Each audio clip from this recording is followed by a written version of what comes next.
to those who've returned to chambers. Sorry to keep you a few minutes while council was in closed session. Just ask everyone to come to order. We will insert a segment for new business in this agenda that wasn't listed, and I understand Councillor Wales would like to make a motion. Is that correct? I do have a motion. I don't know if there will be other motions. You're the one who told me you had a motion, so are there others that have motions? We take them in order.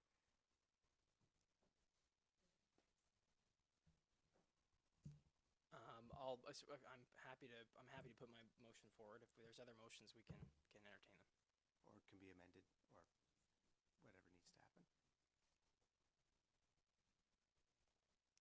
I see no other hands, Councillor Wales, so if you have a motion, bring it forward. All right, so my motion would be that the City of Brockville welcomes the opening of 49 supportive housing units in 2025 and the planned creation of an additional 101 supportive housing units as outlined in the Housing and Homelessness Plan, and that the City of Brockville recognizes the continued need for supervised overnight emergency shelter services in the Brockville area, particularly during the winter months, and supports the United Counties of Leeds and Grenville's efforts to ensure emergency options remain available. Is there a seconder for your motion? Councillor Calabas, would you second? All right, we'll go to discussion on Councillor Wales' motion. I'll just say, I really appreciated the county staff coming down, presenting the plan. I'm very encouraged by what I've heard tonight, and I know that they are continuing their efforts as they have been for some time. I'm looking forward to hearing about the successes to come as part of the housing and homelessness plan that they've put forward. I'm grateful to hear that there's this focus on supportive housing. That's what I hear from folks who operate in the space all the time, is that there's a greater need for supportive housing and to move people along the continuum. And I'm also encouraged by what I heard tonight from staff about recognizing, that was a question for me coming in tonight, is there a recognition of the continued need despite the change in focus to supportive housing for the emergency piece. And I heard some information that I was looking to hear tonight.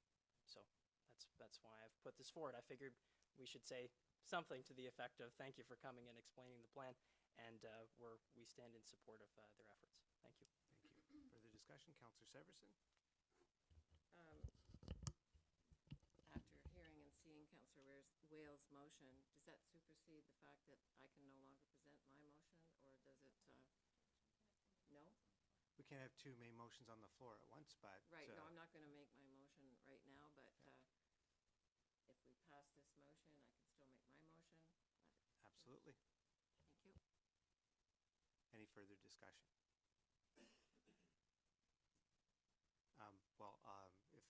If no one else wishes to speak, I would just like to add my thanks to the counties for their presentation and their commitment to implementing the homelessness plan. I think the transition to supportive housing is essential for long-term stability in the region, and I feel they've given us the comfort that we needed to know that individuals will be taken care of here and beyond in the coming months. So we did thank them privately. They had to get to another meeting when they left a few moments ago, but we appreciated the information this afternoon. With that, if there's no further discussion, we'll call the question. Thank you, Your Worship. On the matter before you, Councillor Deary, how do you vote? Yes. Councillor Earl? No. Councillor Fullerton? Yes. Councillor Hobbs? Yes. Councillor Calabas? Yes. Councillor Laverne? Yes. Councillor Severson? Yes. Councillor Wales? Yes. Mayor Wren? Yes. That's carried. Thank you. Thank you. Any further new business? Councillor Severson. Thank you, Your Worship. Can I preempt my motion, or do you want me to read it first? We need the motion first. Read the motion first. Okay. Can I read it off my phone? Holding on. Okay. The council provide emergency funding in the amount of $120,000 to be given out in increments of $40,000 beginning at the January, February, and March to the Cooperative Care Center to ensure emergency shelter services remain within the city for the remainder of the winter months, and that the funding be provided prior to the end of 2025 from the Fiscal Policy Reserve to ensure emergency shelter operations continue into the new year with no break in services, and that staff be directed to work with the city's legal counsel to ensure that the funding agreement with the Cooperative Care Center includes appropriate liability and accountability provisions. And may I now? Need a second. Is there a seconder? Councillor Earl's the seconder. The floor is May yours. I now? So, I think it's no secret. I think council's aware, my colleagues are aware, my feelings on this issue. I've made it no secret in the community and to my colleagues. I have no ill will towards any colleague that votes with me or against me. I understand that it's a very passionate discussion, and there are many variable issues at stake. But having said that, I have felt for a month at least that I wanted the Cooperative Care Center to stay open, however that happens. And so I make it in all good faith, understanding I may not get support around this table, but respecting that decision by my colleagues. Thank you. Any further discussion? Councillor Wales? Thank you, Worship. I just wanted to voice that I appreciate where Councillor Severson is coming from. I won't be supporting the motion, but it comes from a place of trusting in the plan that's been presented by the United Counties this evening, and recognizing their expertise, their role, and their efforts as the service provider through the Joint Services Committee. And I appreciate that we're looking, or Councillor Severson is looking for some additional services. I don't think we're in a position to provide them at this time.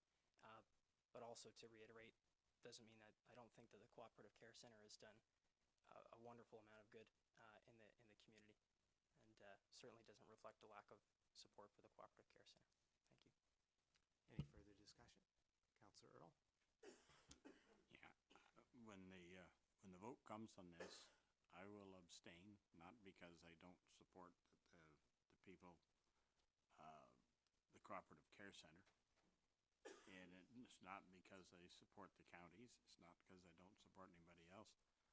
I just felt that I did not have the proper amount of information to make the decision, and it's a significant decision, and I can't I can't make that decision without having the proper information. Any further discussion? Councillor Fullerton? Just a point of order that our bylaws don't let us do abstentions. An abstained vote is a negative vote. Thank you. Any I further? appreciate Councillor Fullerton's wisdom, but then I still abstain. If it's a negative vote, it's a negative vote. But I am not. I have no intention of impeaching my principles. Any further discussion?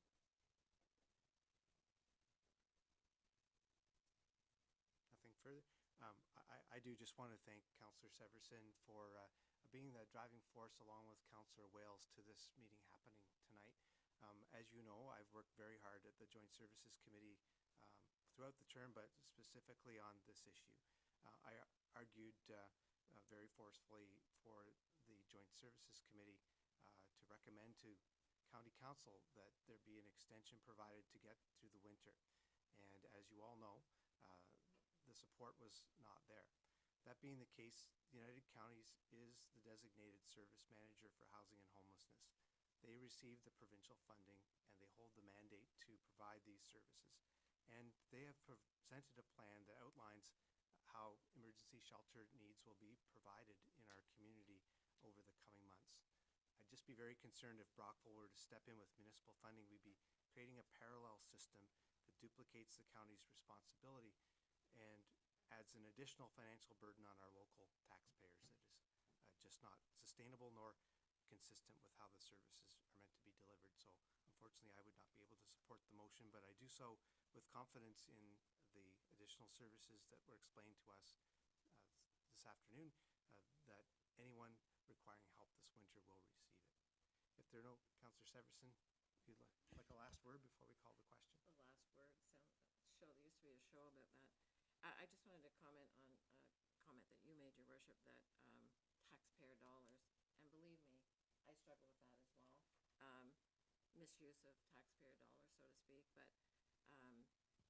when it came down to it, when I sleep at night in a warm bed and a warm house, that took over I'm thinking from my head, my heart, not my head. And again, I take no exception to those that will vote no. But I want to thank the Cooperative Care Center if it doesn't go that way, and hope that they find the funding that they need to continue into the winter months for emergency shelter. And that's it, Your Worship. That's my final word. Thank you very much. We'll call the question. Thank you, Your Worship. On the matter before you, Councillor Deary, how do you vote? No. Councillor Earl? Abstain. Councillor Fullerton? No. Councillor Hobbs? No. Councillor Calvas? No. Councillor Laverne? Yes. Councillor Severson? Yes. Councillor Wales? No. Mayor Wren? No. That has failed. It's defeated. All right. Well, thank you all for the discussion. Is there any further new business that a member wishes to propose this evening before we adjourn? All right. Seeing none, we'll move to our confirmatory bylaw, that bylaw number 088-2025, to confirm the proceedings of council at this special meeting held on December the 17th, 2025, be read a first, second, and third time, signed by the mayor and clerk, sealed with the seal of the corporation, and be recorded. Councillor Laverne, will you make the motion? Thank you. Councillor Deary, will you second? I will. All in favor? That carries. Thank you. And our adjournment motion is that council adjourn its proceedings until the next regular meeting. Oh, pardon me. Pardon me. Before we adjourn, we have two members of the media with us this afternoon. Mr. Zajac, over to you. Thank you. So, I guess before you went into closed session, there was some indication that some new information might emerge from there. Not really seeing any such new information. So I'm wondering what drove the need to move a discussion about homelessness and emergency shelters and supportive housing, etc., in camera. The county's is working on contingent measures with a third party that can't be identified in public at this time. So that was the primary reason for moving into closed session. So is that a reference to this warming center? Correct. Okay. Any indication of where this warming center would be located and who would fund it? Unfortunately, no. The counties would fund would fund it or fund it in part, but it's a county initiative, Mr. Zajac. So I assume if you reach out to them with questions on that topic, they'd be the ones to answer them. Okay. And I guess along the same veins, if if the philosophy here is a move away from emergency shelter support to supportive housing, why this sudden, move back, I guess, to emergency funding, and does it come from the HPP envelope? Well, if you look at the 10-year housing plan, there is a place for emergency housing in the continuum, and I think there always will be a place where someone becomes unhoused and they immediately need assistance, and it would take a little time to get them placed in supportive housing or some other type of housing. So emergency shelter is part of the plan. As the counties articulated to us earlier, the hope was that the emergency beds at the Heart Hub would be online by October. Now we know that that's spring, and they've assured council that they have contingency plans in the intervening months until those emergency shelter beds become operationalized. Okay, so theoretically, this warming center is a bridge between December 31st and early spring when the Heart Hub opens. It's a contingency plan for there. It sounds like it could be, yes. All right. And I mean, just the precise usage of the term warming center, is there any mention of beds here, or is it just a place to go to warm up in the winter months? Not a... Yeah, I think the county's is best equipped to answer exactly what services or amenities would be provided, and we don't have those details at this moment. All right. Okay. Just keeping in mind the caveat that there might be some delay in getting the audio from this portion of the meeting, if someone could email me the actual text of Councillor Wales's motion. Yes. And just to clarify, this indicates a majority belief on council here that the counties have things in hand and that the potential closure of the CCC will not result in people out in the cold. the county has things in hand, and the counties has funding to deploy to those things in hand. So they are the designated service provider and should be the one funding those services. Yes. All right, thanks. Mr. Cody, welcome. Thank you. I don't have any questions at this time. I think I've got everything I need. Thank you for having me, and just thanks again. Well, we're glad you're here. Maybe for members of council and staff, Mr. Cody and I connect every couple of weeks for an update for the local radio stations, but he has been intending to start attending our council meetings, so you should be seeing him more regularly in chambers. And we thank you for helping the local community understand the business of the city of Rockville and city council. Thank you. All right, so we'll move back to our adjournment motion, and it reads that council adjourn its proceedings until the next regular meeting scheduled for January 13th, 2025. Councillor Hobbs, will you move? Councillor Earl, will you second? And all in favor? That carries, and we're adjourned at 6:45 p.m.